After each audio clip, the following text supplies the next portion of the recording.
This week we're going to spend a little more time exploring a little bit more about mindfulness. In particular, I want to talk about some key principles of mindfulness and the things that underpin mindful practice. In a later podcast this week, we will move to exploring our senses and how our senses can be a great way into mindful practice. We will have a focus this week on seeing and hearing. And as before, some of the mindful practice will be just for you and some of it will be about your baby and your interaction together. Okay, so let's begin to think about the 4 key principles of mindfulness. And these are, number 1, being present. Number 2, taking up a non-judgmental stance. Number 3, compassion. And number 4 is acceptance. One of the things I'd like you to be curious about or think about as we go through these 4 principles is that if we really think about it, our babies are born with the innate ability for the first 2. So let's start to think about this first principle of being present. Mindfulness involves being in the here and now.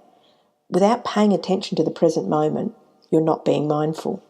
Mindfulness is the opposite of working on automatic pilot. It means taking yourself off auto and switching your mind to on, to what is happening now, both internally and externally. So being aware of your existence, your experiences and sensations, thoughts, feelings, actions and environment allows you to observe what is happening when it's happening. The second principle is non-judgmental stance. So mindfulness is about being curious, not judgmental. Mindfulness is this observational process. Being mindful does not require problem solving or decision making. It's not about making evaluations or judgments. It's about observing what is. This goes against much of how we operate as adults. We evaluate just about everything, almost constantly.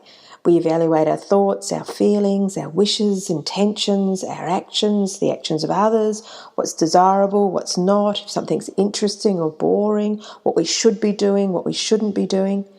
Judging quickly narrows our view and our experience. In most cases, it doesn't take us long at all to decide if something is good, bad, right or wrong, desirable, and so on. In some cases, this decision is made totally on prior knowledge or beliefs and not at all on the present experience. So now, if we don't like something, if we judge it as bad or undesirable or unacceptable, that puts us in this lovely position to feel justified in just dismissing it. We then don't have to think about it or learn to tolerate that experience. We just judge it as bad and get rid of it. And what we're talking about here are both experiences and emotions. To take a non-judgmental stance then is to view whatever is happening at that moment with curiosity, to notice and wonder rather than judge and decide. This then brings us to the next principle, which is compassion. Compassion refers to the ability to experience or reflect upon a situation, a thought or a feeling in an understanding, kind and respectful way. Compassion embodies the opposite of the criticalness that can come with judging. It's tempting sometimes to equate a compassionate position with weakness, as if it's a soft option. However, being compassionate requires conscious effort. If we feel hard done by, it's easy to criticise or dismiss another's point of view. In a similar way, at times when we feel we've failed, it's really easy to criticise ourselves. It can therefore be far more challenging at these times to take a compassionate stance. While compassion may come naturally to us at different times, it's also a skill that can be practiced. So we can learn to respond compassionately even in difficult times. Typically, we find it far easier to be compassionate for others, but can lack that same ability to be compassionate towards ourselves. If you can identify with this idea of compassion for others, it shows that you have the capacity for compassion. The challenge might be to experiment with ways to show compassion to yourself, to turn your compassionate response inwards. Building a compassionate response requires perspective taking of yourself and others. A compassionate position assumes that everyone is simply trying to do their best. We are all trying to make the best decisions we can at any given time in an effort to live the best life we can. Holding on to this assumption and actively reminding yourself of it at times when you're trying to move towards compassion can be really helpful. I think it's useful to reflect on those times too when compassion leaves us or is more distant. For instance, imagine that you're driving somewhere and you're in a hurry and someone cuts you off. Now, I don't know about you, but my first thoughts are often less compassionate ones. Now, recently I was in Bali, and if you've ever been there yourself, you'd know that the traffic is mad. Now, our driver's response to this madness, this cutting in and all the different things that go on, was a compassionate one. And it really made me stop and think the difference that compassion made to us in our car. I doubt whether we reacted with frustration, judgment, or compassion would have made any impact on the driver of the other cars, but it really did to make a difference to us in that moment. And I also think to the next group of people that we interacted with.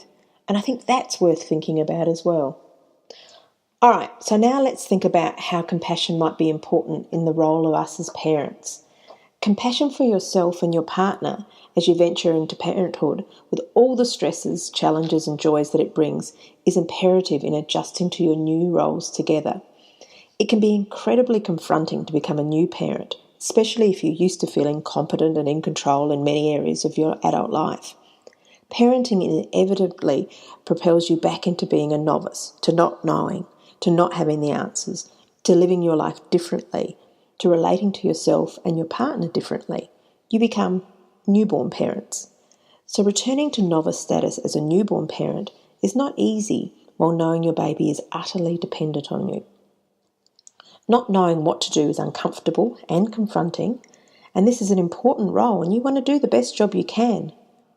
This is not a time to judge yourself harshly. It's a time for understanding and being gentle with yourself in a mindful way as you move into your new role and redefine yourself and your family. When you find yourself in a position of not knowing, make a concerted effort to be compassionate. When you find your partner is in a position of not knowing, make a concerted effort to be compassionate. Okay, the final principle is acceptance. Cultivating acceptance emerges from this non-judgmental and compassionate stance. It's the idea that acknowledgement that things as they are, rather than how we would like them to be or how we think they should be, leads us towards acceptance. Acceptance increases our ability to tolerate difficult or unwelcome situations. With acceptance, we're better able to tolerate things even if they are different or not as we want them to be. We don't have to like them. We can have a preference for things to be otherwise, but we can nonetheless tolerate the present if we accept things as they are. Acceptance can also be achieved by focusing on process rather than outcome. When we are absorbed with obtaining a certain goal or outcome, it makes it difficult to accept the reality of where we are at now. As a result, we can constantly turn our attention towards the future, longing for the time when things are just perfect or just right, and that makes it difficult to be in the present and to be connected with the here and now. Instead, we keep longing for this wonderful future we might have imagined and wishing our life away. No wonder we feel our life can pass us by. One problem with not accepting our own experiences, particularly our thoughts and feelings, is that it can activate our inner critic, leaving us under almost constant scrutiny. It's difficult to feel a level of acceptance for others, our present reality, or ourselves when we harshly judge and label our experiences. Yet a thought is just a thought. A feeling is just a feeling. Thoughts and feelings are just that, thoughts and feelings. Not good, not bad, not right or wrong. It is okay to think and feel anything. In fact, it's almost impossible to control our thoughts or feelings. What we do get to do is choose how we respond to them, but not if we have them or not. Thoughts and feelings constitute our experiences as humans and provide us with information about others, our world, and ourselves. It's not necessarily okay to act on all of our thoughts and feelings, but it is certainly okay to recognise, acknowledge, and accept any thoughts or feelings as they arise, and also to be curious about them. We use non-judgment and compassion to facilitate acceptance.